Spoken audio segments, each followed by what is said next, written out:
Владата утринава донесе одлука да го повлече законот за утврдување правен статус на бесправно изградени објекти, кој се наоѓаше во собраниска процедура, откако председателот Стево Пендаровски одби да го потпише указот за негово прогласување. Спорниот закон за дивоградби беше изгласан во собранието по скратена постапка на 11 мај и требаше да се врати на дневен ред до 11 јуни по непотпишувањето од страна на председателот, кој ќе имаше обврска да го потпише ако беше изгласан повтор пат.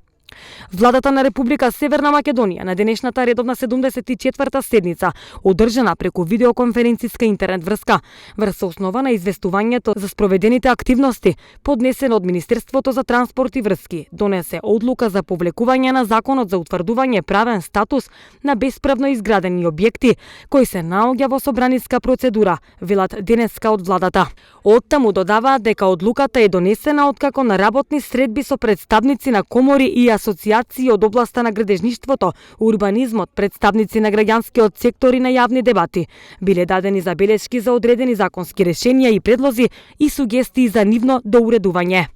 Од владата велат дека Министерството за транспорт и врски сега ќе изработи нов предлог закон за утврдување на правен статус на бесправно изградени објекти, согласно дадените забелешки.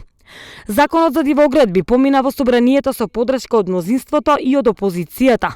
Дозволено ќе беше легализирање дивоградби во заштитени подрачја, како национални паркови, природни резервати, споменици на природата, подрачје на заштитено недвижно културно наследство, како и во прва и втора санитарно заштитна зона на извори на вода за пиење, по добиена согласност од надлежниот орган. Исклучени од законот беа само дивоградбите во границите на Охридскиот регион, во кој се наоѓа природното и културното наследство запишано во списокот на светското природно и културно наследство, како и диво изградени стамбени згради и диво изградени доградби и надградби на стамбени згради.